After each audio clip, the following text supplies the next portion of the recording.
जी नाज़रीन, civil defence की teams भी बड़ी एक्टिव नज़र आ रही हैं। मिस नासरा यहाँ पे एज अ हेड काम कर रही हैं। मिस काइंडली बताइएगा कि क्या क्या यहाँ पे सिचुएशन है, क्या क्या मुश्किलात हैं, किस तरह से सिविल डिफेंस की टीम्स जो है वो रेस्क्यू कर रही हैं। जी अस्सलाम वालेकुम जनाब, अर्ज़ है कि हम लोग अपनी जितनी भी टीम है इसमें गोताखोर है, फर्स्ट एडर हैं, रेस्क्यूर हैं और दूसरा स्टाफ हैं, हम लोग हैं जिसमें से लेडीज़ गोताखोर हैं।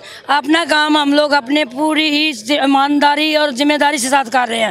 हमारे पास तरफ से हम समझते हैं कि हम अपनी तरफ से आवाम के लिए कोई परेशानी को बाइस नहीं बनना दे रहे। आवाम को यहाँ पे क्या क्या मुश्किलात आपके सामने आ रही हैं? जी सबसे बड़ी मुश्किलात है कि आवाम फॉलो नहीं कर रही। हम लोग मैसेज दे रहे हैं अपने घरों में रहें, अपनी फैमिली को सेव करें, दाएं बाएं वालों को सेव करें, घरों से बाहर ना निकलें। हालात खराब है, लोग हमारी बात समझने के लिए तैयार नहीं है। आप जो है किस तरह से ऐलान मस्जिद में ऐलानात करवा रहे हैं, घरों में से लोग भी नहीं निकल रहे हैं, ये सेफ्टी इश्यूज भी बहुत आ रहे हैं। जी जी घरों में मस्जिदों में भी करा रहे हैं, खुद भी कर रहे हैं और लोगों को भी अवेयरनेस दे रहे हैं कि बराए मेहरबानी दरिया के करीब ना जाएं, दरिया खतरे में है। अब और ज़्यादा हो गया क्योंकि मिट्टी गिल्ली हो गई है, पाँव के नीचे से नहीं कर रही है, ताकि दरिया के करीब कोई बंदा ना जाए। हम अपनी तरफ से पूरी कोशिश में हैं, पूरी हिम्मत के साथ काम कर रहे हैं, जिसमें हमारा पूरा स्टाफ है।